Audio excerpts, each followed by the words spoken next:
Salve, gente. Tudo bem? Pois é, nessa apresentação a gente começa a matéria nova, como está escrito aí, dinâmica de corpos rígidos. A gente vai fazer uma pequena recapitulação de sistemas de partículas, tá certo? Porque a gente viu isso muito brevemente lá em Mecânica 1. E depois, então, a gente faz uma introdução à cinemática dos corpos rígidos, tá certo? Então, sem mais delongas, vamos lá. Para falarmos de corpo rígido, vai ser muito útil fazermos uma pequena digressão sobre sistema de partículas. Bom, o sistema de partículas é, informalmente, isso que apareceu aí na tela, faltou aqui a origem, tá certo? Então, a gente tem N partículas, das quais a gente mostra a primeira, a késima e a enésima. Essas partículas interagem de acordo com as suas leis de interação e elas evoluem nos seus movimentos de acordo com a segunda lei, né? Isso aqui tudo é a segunda lei para a partícula 1, né? Segunda lei para a partícula késima, segunda lei para a partícula enésima, tá bom? E a gente dividiu a força que atua em cada partícula em duas componentes. Uma força interna, essa força interna é a força que as outras partículas fazem. Então, aqui no caso, só me corrigir aqui. A força aqui, como eu envolvi ali a força número 1, então aqui é a força que a segunda, a terceira, a késima e a enésima partícula fazem aqui na primeira, tá bom? Isso aqui é F1, são as forças internas que a gente está chamando. E as forças externas, esse sistema ele não está isolado, então a gente pode ter outras partículas aqui que estão afastadas, mas podem não estar estão afastadas aqui, mas podem não estar infinitamente longe, tá certo? E que podem, por sua vez, causar uma influência aqui na partícula 1 também. Então, esse é o termo, vou até apagar o azul aqui, esse é o termo em roxo, tá certo? É a parte que vem de fora. Quando a gente soma todas as equações aqui, então a gente soma 1 com 2, com késima, com a enésima, devido ao fato de que as forças obedecem à terceira lei, nós vemos, um pouco de meditação mostra que todos esses termos cancelam quando a gente fizer essa soma toda aqui. Esses termos todos dão zero. Tá certo? E então a soma está aqui, do lado esquerdo, que está aqui, ele está relacionado apenas com a força externa. Essa força externa aqui nada mais é do que a soma de, vou apagar aqui o sublinhado aqui só para poder escrever um pouco melhor, é a soma das késimas forças externas. I igual a 1 até N, desculpem, K. K igual a 1 até N. Tá certo? Do resultado anterior, nós concluímos que, na ausência de forças externas, a soma do lado esquerdo aqui, então, é igual a zero. Tá bom? Esse resultado sugere nós definirmos uma quantidade muito especial, que é a seguinte. Vamos olhar para esta combinação aqui e, então, faltou um parêntese aqui, usar essa expressão para definir essa quantidade, que então vai ganhar o nome de centro de massa, tá certo? Está explicitamente escrita aqui. Por que essa quantidade é especial? Por essencialmente duas razões. Uma delas é que ela tem uma interpretação geométrica bastante sugestiva. Então vamos olhar para um exemplo de sistema aqui, 4 massinhas, aqui é M1, ficou parecendo M4. 4 massinhas formando o nosso sistema de partículas, elas estão aí nessas posições indicadas, tá bom? E aí, ao fazer este cálculo aqui, vocês vão ver que o centro de massa vai cair mais ou menos aqui, tá certo? E vai ser designado, então, por esse vetor posição. Ou seja, uma espécie de referência geométrica para o sistema de partículas, Ele está meio que, entre aspas, aí no centro desse sistema. Talvez a melhor definição possível de centro de um sistema seja essa, dada pelo centro de massa aqui. Tá bom, gente? E a segunda razão pela qual ele é importante por esta consequência aqui, né? Então, se a gente pega agora a definição de centro de massa e usa nessa expressão, né, a gente pode pegar a derivada e passar aqui para fora, foi o que a gente fez aqui, tá certo? E então, identificar isso aqui como RCM, tá certo? Então, simplesmente vira essa expressão, né, ao passar para cá, vira M RCM dois pontos. E aí, claro, né, identificando VCM como, por definição, né, vetor, né, RCM ponto, nós chegamos então a esta equação aqui, que nada mais é do que a conservação do momento linear do sistema, tá certo? Ou seja, na ausência de forças externas, nós temos a conservação do momento linear do sistema, que é um resultado importantíssimo, crucial, na teoria de sistema de partículas. Também é muito útil a gente definir o momento angular total, tá aqui, né? Que é a soma dos momentos angulares individuais aqui de cada partícula, tá certo? Essa quantidade vai entrar então nesse resultado aqui, importantíssimo, mas antes de comentá-lo, eu queria salientar que a gente teve que supor a terceira lei na forma forte aqui, para deduzi-lo. O que é que isso significa? Significa o seguinte, vamos desenhar duas partículas aqui, né? Então, M1 e M2. E obedecer a terceira lei na forma forte significa que não apenas a interação entre elas obedece à lei da ação e reação, como também a força que atua entre elas está na linha que as une, tá certo? Então, por exemplo, esse aqui poderia ser um exemplo, né? Aqui a gente tem a força que a partícula 2 faz na partícula 1 e a força que a partícula 1 faz na partícula 2. Estaria mais ou menos assim, tá certo? Vou escrever ali em cima, vai ser melhor. A força que a partícula 1 faz na 2 estaria mais ou menos assim. Notem que isso não é um pré-requisito para que a terceira lei seja satisfeita. Nós, por exemplo, poderíamos ter esse exemplo aqui. A gente tem aqui esse F21 linha. Aqui a gente tem um F12 linha, que não atua, né, na linha que une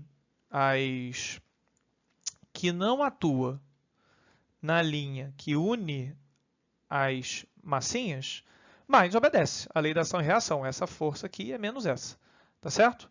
Então, nós não estamos levando em consideração, nós estamos excluindo essas possibilidades, tá certo? Aqui, só as forças que atuam na linha que une as partículas são consideradas, tá certo? E ao supor isso, a gente então chega nesse resultado aqui de que a variação do momento angular total é igual ao torque externo apenas. Os torques internos todos se cancelam, tá certo? Então, esse é o resultado também muito importante aí, que vai ser muito útil, talvez até mais útil do que o resultado para o momento no nosso desenvolvimento aí da teoria do corpo rígido. Bom, finalizando então nossa digressão, chegamos no personagem principal aqui do nosso tema, que são os corpos rígidos, que nós vamos abreviar aqui por vezes por CR, por economia. E o que são os corpos rígidos? Bom, a gente já viu um CR, pode ser um sistema de partículas ou um corpo extenso, né? Por corpo extenso queremos dizer um sistema contínuo, que não é um sistema de partículas, que obedece uma condição bastante peculiar. Aqui está, né? Então, num corpo rígido, e aqui a gente usa um corpo extenso como exemplo de corpo rígido, isso vai ser muito comum, né? Vamos esquecer a bolinha, tá certo? O corpo rígido aqui é só a raquete, que está aqui, tá certo? E nessa raquete a gente pode escolher, então, quaisquer pares de ponto que a gente queira, tá certo? P2 e P4, P2 e P3, P1 e P3, um outro ponto aqui no cabo da raquete, tá certo? Sei lá, P5, enfim, quaisquer par de pontos que escolhamos aqui nesse corpo rígido vai satisfazer esta condição aqui, ou seja, a distância entre eles vai ser sempre a mesma, não importa qual o movimento executado pelo corpo rígido. Essa aqui, então, é a propriedade fundamental de um corpo rígido, tá certo? A distância entre quaisquer de dois dos seus pontos é sempre constante, tá bom? Isso leva naturalmente à pergunta de quantos graus de liberdade tem um corpo rígido, tá certo? E muito embora exista um argumento mais rigoroso do que o que a gente vai fazer aqui, essa pergunta pode ser muito satisfatoriamente respondida com essa ilustração aqui bastante intuitiva que a gente vai ver. Tá? Como é que a gente então especifica a posição de um corpo rígido no espaço? Bom, a primeira providência é especificar a posição de um dos seus pontos, né? Então o corpo rígido está lá se transladando pelo espaço e aí a gente fixa a posição de um certo ponto, que eu vou escolher aqui do corpo rígido estendido, tá, gente? Por conveniência artística apenas, tá certo? Então, ao fixar esse ponto aqui, nós então precisamos de 3 coordenadas, tá certo? Um x, y e z aí para fixar esse ponto. Mas o corpo rígido, naturalmente, não está ainda totalmente fixado. Ele pode, por exemplo, rodar em torno desse ponto, tá certo? E essa rotação ela é caracterizada por 2 ângulos em geral, né? Se a gente olha para um dado ponto aqui, né? E a gente quer saber como é que ele gira, ele pode girar aqui na vertical, tá certo? A gente, em geral, associa isso ao ângulo θ. Ele pode girar aqui na horizontal também, a gente associa isso ao ângulo φ, tá certo? Então, isso requer mais 2 ângulos, tá bom? Só que mesmo com esse cara aqui fixado, a gente tem agora uma reta fixa aqui, tá certo? Mas o corpo rígido ainda não está totalmente fixado, ele ainda pode girar em torno dessa reta, ou seja, a gente ainda precisa de mais um ângulo, que é o de giração em torno desse eixo, o que agora sim, no total, dá 6 graus de liberdade, tá certo? Então, em geral, um corpo rígido precisa de 6 números para que a sua posição e orientação estejam perfeitamente bem definidas no espaço. Agora que nós redefinimos corpo rígido, podemos passar aqui para a novidade da matéria mesmo, que é a cinemática de um corpo rígido, tá certo? Então aqui na foto tem um exemplo de um peão simétrico, tá certo? Que tem muita relevância prática e teórica para a mecânica, né? A sua relevância teórica, inclusive, é bem interessante, né? O peão simétrico em particular, ele é difícil o suficiente para ser interessante, mas não tão difícil que não possa ser resolvido. Então, um caso de bastante relevância assim, do ponto de vista teórico, a gente vai trabalhar muito em cima dele. E, enfim, esse slide é mais para isso mesmo, para vocês contemplarem aí o movimento do peão, que vai ser muito importante para a gente, né? Preparar a cabeça para fazer a transição, né? A gente estava na digressão e agora vai para a matéria nova. E é isso aí. Enfim, vou dar mais uns segundinhos para vocês aí e vamos lá. Para estudar adequadamente o movimento de um corpo rígido, vai ser necessário a gente saber descrever esse movimento em 2 referenciais diferentes. Então, consideremos esse corpo rígido aqui, desenhado no slide, e então introduzimos aqui o referencial em preto, que por hipótese é um referencial inercial, tá certo? E introduzamos também esse referencial azul aqui, que é um referencial também por hipótese solidário ao corpo rígido, tá bom? Então, ora a gente vai querer descrever o problema do ponto de vista do referencial inercial, ora a gente vai querer descrever do ponto de vista do referencial solidário. Ou seja, a gente vai precisar saber fazer a transição entre esses referenciais. E acabei de ver aqui que faltaram as linhas aqui nos vetores diretores. Então, a gente vai ter que saber, vai ter que aprender a fazer a transição entre esses 2 sistemas de coordenadas, e entre esses 2 referenciais, desculpem. E o primeiro passo, então, é primeiro representar a posição de um certo ponto aqui, tá certo? Fazendo menção aos 2 sistemas. Então, aqui a gente tem a posição como vista do referencial inercial, que a gente vai chamar de R. Aqui a gente tem a posição R', que é a posição vista do referencial R', e aqui, claro, a gente tem então o vetor que conecta as origens dos 2 referenciais, que a gente vai chamar de H, por definição. E então, claro, nós temos que R é igual a R' mais H. Essa vai ser a primeira relação entre esses dois sistemas de coordenadas. Bom, temos aqui então a relação entre R e R', tá certo? E aí expandindo R em termos dos unitários no referencial inercial e R' em termos do referencial dos unitários, desculpem, no referencial solidário, nós podemos nos perguntar qual que é a relação entre V e V' nos respectivos referenciais, tá certo? A gente já tem aqui uma relação entre R e R' e agora queremos saber a relação entre V e V'. Trazendo a figura aqui só para ajudar a gente no problema, né? A gente tem aqui então, né, R, H e R'. A gente pode então se fazer a pergunta qual que é a relação aqui entre os V's, tá certo? Bom, acho que é natural esperar que essa relação vá vir aqui de uma derivada, tá certo? Dos dois lados aqui dessa relação. Só que muito embora a gente saiba derivar este lado, o lado esquerdo, notem que a velocidade no referencial linha, ela envolve uma derivada diferente da que aparece na velocidade no referencial inercial, tá certo? Então, ao tentarmos atuar a derivada aqui, não é exatamente trivial, não é imediato, tá certo? E a gente vai precisar fazer, então, alguns passos para entender como isso acontece, tá? Bom, a relação das velocidades realmente vai vir dessa derivada, então, derivando aqui, a gente, então, né, já sabe que esse termo aqui é V, tá certo? Está aqui. E, analisando o primeiro termo ali à direita, que é o termo, na verdade, difícil, né, a gente pode usar a definição de R', tá certo? Está aqui. E, ao fazer, então, a regra da cadeia aqui, a gente chega nesses dois termos, tá certo?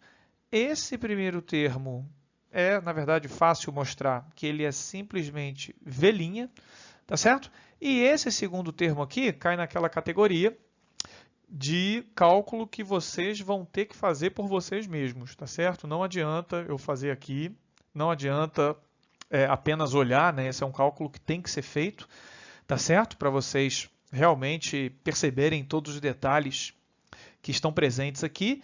E ao fazer isso, vocês vão ver que este segundo termo ele pode ser escrito dessa forma, tá certo? Onde ômega é definido por esta grandeza aqui. Ômega nada mais é do que a velocidade angular lá da física 1, tá certo? Então, essa relação aqui, ela fica escrita de uma forma interessante, né? Porque agora se a gente, né, traz esse termo para cá também, né? E ele pode ser escrito como H ponto, tá certo? A gente então chega nessa expressão aqui, tá certo?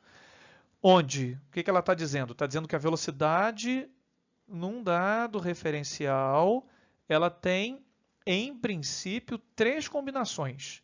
Ela é composta, primeiro, do quanto um referencial se desloca com relação ao outro, isso é esse termo. Depois, o quanto R' se desloca no referencial solidário e mais esse terceiro termo aqui, que tem a interpretação que a gente já conhece, né, de rotação em torno de um eixo instantâneo, tá certo? Então, o que essa expressão aqui está dizendo é que a velocidade no referencial é a composição dessas três velocidades aqui. Velocidade de um referencial com relação ao outro, está aqui. Velocidade do ponto, né, desculpem, do vetor R' no próprio referencial linha, e mais uma rotação aqui em torno de um eixo instantâneo, né, que vai ser dado, claro, pelo vetor ômega aqui, tá certo? Então, vamos guardar essa expressão aqui, que ela vai ser muito importante. A fórmula anterior pode ser simplificada num caso importante, que é o caso que a gente está tratando, que é quando temos um referencial justamente solidário, tá certo? Ou seja, colado no corpo rígido, né?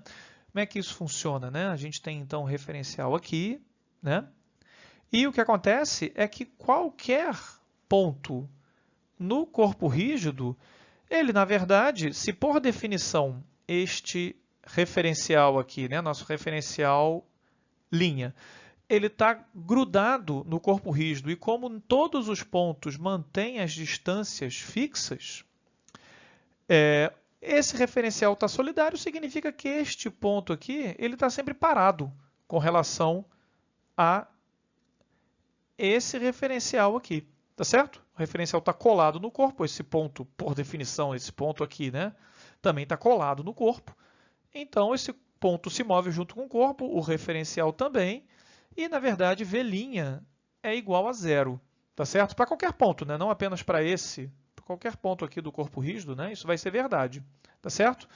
Ou seja, nós temos uma expressão aqui que, na verdade, a gente pode, voltando à expressão para dr' dt do slide anterior, a gente pode se livrar desse cara aqui, ele é zero, e ficamos apenas com um termo que indica rotação instantânea em torno do eixo, tá certo? Ou seja, V, que na verdade era uma fórmula de 3 termos, né? Esse cara aqui em princípio se transformava em 2, né? Como a gente viu no slide anterior, na verdade vira essa expressão aqui envolvendo 2 termos só, tá certo? A rotação em torno de um eixo e o deslocamento relativo entre referenciais, tá certo? Conforme dito pelo nosso querido Euler, o filho do vento, né? Tá aí uma piada que as pessoas mais novas não vão entender. Mas, enfim, na verdade, não é esse o conteúdo exato do Teorema de Euler, mas, enfim, o Teorema de Euler é importante para esse resultado aqui. E essa fórmula, na verdade, codifica duas coisas. Uma delas, na verdade, a gente já falou, que é essa primeira afirmação aqui, né? Que este termo aqui denota rotações instantâneas em torno de um eixo, tá certo? Então, todo corpo rígido, quando ele gira, qualquer movimento de rotação de um corpo rígido, ele é sempre instantaneamente em torno de um eixo, né? Isso é intuitivo, mas enfim, também não é exatamente óbvio, mas pode se mostrar que é verdade, tá certo? E um segundo fato que também é verdade, e uma segunda afirmativa que também é verdade é que um corpo rígido gira com a mesma velocidade angular em relação a qualquer ponto do corpo rígido, tá certo? É por isso, então, que a gente pode falar de ômega do corpo rígido, tá certo? Porque não importa em relação a qual ponto, né? Não importa qual ponto, né? Vamos apagar aqui para ficar um pouquinho, né, mais claro. Não importa em qual ponto a gente coloque nosso referencial aqui, tá certo? A gente pode colocar até num ponto do corpo rígido estendido, tá certo? Desde que ele seja solidário, tá certo? E o corpo seja rígido, o CR vai gerar com a mesma velocidade angular, né? Tá aqui, em relação a qualquer um de seus pontos, tá? É por isso, então, que a gente pode falar de velocidade angular do corpo, tá certo? Senão, esse conceito não faria sentido, né? Se dependesse do ponto com relação ao qual a gente está girando, né? Não teria um ômega, um único ômega. Do corpo rígido teria mais de um. A gente só pode falar de um único corpo por conta desta afirmação aqui, importantíssima, tá? Notem bem que eu não estou provando isso, tá? Isso vocês podem acompanhar lá nas notas, mas é muito importante enfatizar isso, né? Esse é o caso de afirmação que eu diria mais importante entender do que necessariamente provar, tá bom? Finalmente, podemos terminar com um resultado correlato bastante importante, que é o seguinte. Suponhamos, né, que a gente quer mudar a velocidade aqui de referencial de um referencial inercial para um referencial apenas girante, ou seja, que não se translada, tá certo? Mas que não seja necessariamente solidário, tá bom? Nesse caso, quando a gente volta aqui para a nossa expressão geral que está aqui, existe uma troca de papéis aí, entre aspas, entre V' e H, não é isso? Porque se o referencial ele é apenas girante, isso quer dizer que ele não se translada, ou seja, que H ponto é zero, tá certo? As origens dos sistemas de coordenadas, por hipótese, mantém aqui o seu vetor H constante, tá certo? Então, este cara aqui, então, é zero. E esse cara aqui, como o referencial não é necessariamente solidário, ele não é mais zero, em princípio. Tá certo? Então, agora, em vez de sobrar o H aqui, sobra o V', e reescrevendo V' em termos... Opa, aqui faltou uma linha, né? Em termos da derivada aqui, tá certo? D'R dt mais o termo girante, a gente chega nessa relação aqui, tá certo? Vou apagar as coisas aqui só para deixar clara aqui a relação entre isto é igual a isto, tá certo? E o que é interessantíssimo dessa relação é que ela pode ser generalizada para qualquer vetor, tá certo? Então a gente tome um vetor aí arbitrário, né? Momento angular, aceleração, né? Enfim, etc. A gente pode substituir qualquer vetor nessa fórmula, né? Que é essa aqui, tá certo? Que a gente então consegue relacionar a variação desse vetor num referencial com a variação, num referencial inercial, desculpem, com a variação num referencial girante, mas não solidário necessariamente, tá certo? Que também vai aparecer lá com aquele termo de giro em torno do eixo. Tá bom, gente? Então, a gente termina essa apresentação com essa fórmula aqui maravilhosa. Espero que vocês tenham gostado e até a próxima.